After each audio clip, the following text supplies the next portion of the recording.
नौगढ़ के टूर्नामेंट की बड़ी तैयारी की गई थी। सारा नगर सुसज्जित था। स्टेशन से लेकर स्कूल तक सड़क के दोनों ओर झंडियां लगाई गई थी। मोटरें खूब दौड़ रही थी।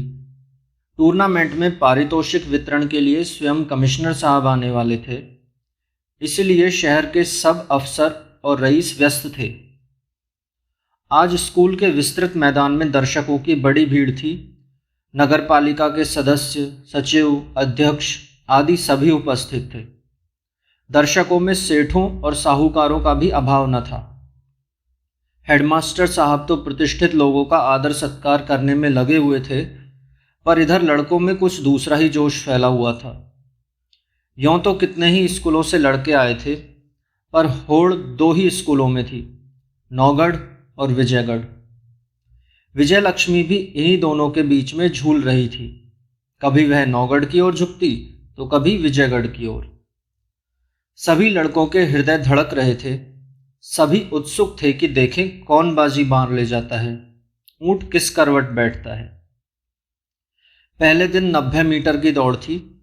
नौगढ़ के लड़कों ने विजयगढ़ को नीचा दिखा दिया, पर दूसरे दिन विजयगढ़ के लड़कों ने उसकी लाज रख ली। इसी तरह दोनों स्कूलों के नंबर बराबर थे। अब सिर्फ एक दौड़ बच गई थी। विजयमाला उसी के गले में पड़ेगी जो इसमें बढ़ जाएगा। नौगढ़ की ओर से जो लड़का दौड़ने वाला था, उसकी उम्र 20 साल थी। नाम था भुवन मोहन। बड़ा तेज दौड़ने वाला था। विजयगढ़ की ओर से एक 17 वर्ष का लड़का खड़ा हुआ। वह दुबला पतला था, पर उसके चेहरे पर बड़ी कांति थी, आंखों में तेज था। मास्टर ने उसकी पीठ ठोकी और कहा, अब तुम्हारा ही भरोसा है। लेकिन लड़के ने आंख तक ऊपर नहीं उठाई। मास्टर ने कुछ बातें की, इस पर उसने जब ध्यान नहीं दिया, तब मास्टर ने उसके एक सहपाठी को बुलाकर कहा, देखो जगदानंद चिढ़ गया है, उसे समझाओ। यदि वह प्रसन्नचित होकर दौड़े तो मुझे जीत की पूरी आशा है, नहीं तो हम लोगों की हार है। वह विद्यार्थी दौड़ता हुआ जगदानंद के पास गया। उसने जगदानंद से कहा, यूं सिर पकड़कर बैठ जाने से कैसे होगा? जगदानंद ने कहा, मेरे पीछे हाथ धोकर क्यों पड़े हो? मोहन से जाकर क्यों नहीं कहते? वह तो मास्टर साहब की नाक का बाल हो रहा है, उसी की 5 उंगलियां घी में हैं। उस विद्यार्थी ने कहा, भाई नाक कट जाएगी। पर जगदानंद चुप रहा। उसने खूब समझाया, पर वह ज्यों का त्यों बना रहा। इतने में भुवन मोहन उधर निकल पड़ा। उसने जगदानंद को देखकर कहा, अच्छा आप हैं? फिर उसने अपने साथी की तरफ देखकर व्यंग से कहा, भाई अच्छों से बचकर रहना चाहिए। जगदानंद की आंखें चमक उठी। उसने अपने सहपाठी मित्र से कहा, तुम चिंता मत करो, मैं दौड़ूंगा। दौड़ शुरू हुई। पहले चक्कर में जगदानंद और भुवन साथ साथ रहे, कोई आगे नहीं बढ़ा, पर दोनों इतनी तेजी से दौड़े कि मानो यह 90 मीटर की दौड़ हो, और सब लड़के पीछे रह गए। कोई उनका साथ नहीं दे सका। दूसरे चक्कर में जगदानंद आगे बढ़ा, परंतु भुवन मोहन उसके 2 ही कदम पीछे था। तीसरा चक्कर अंतिम था। पहले तो जगदानंद 50 कदम आगे बढ़ गया, पर उसकी शक्ति क्षीण होने लगी। आंखों के आगे अंधेरा छाने लगा। भुवन मोहन सरपट दौड़ता हुआ उसके पास पहुंच गया।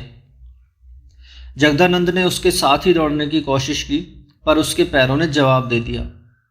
नौगढ़ के लड़के चिल्लाने लगे, नौगढ़ नौगढ़। भुवन मोहन आगे बढ़ गया। 180 मीटर का फासला था। एकाएक जगदानंद ने अपना सिर उठाया। 4000 आंखें उस पर जमी हुई थी। वह फिर दौड़ने लगा।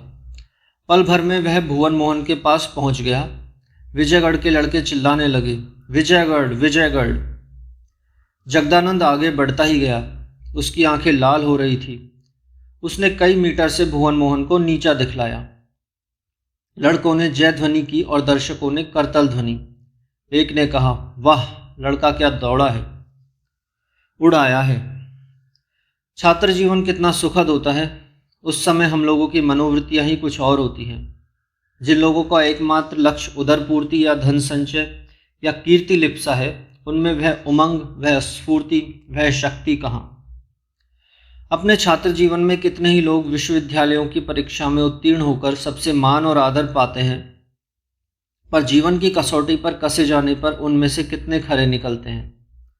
जीवन की दौड़ में जगदानंद से उसके कितने ही साथी आगे बढ़ गए, किसी ने उसकी कुछ भी मदद नहीं की। जीवन निर्वाह की चिंता में जगदानंद को गांव-गांव घूमना पड़ा। इधर ऋण का बोझ इतना बढ़ गया कि घर द्वार तक बिक गया। उसकी माँ थी और एक छोटा भाई।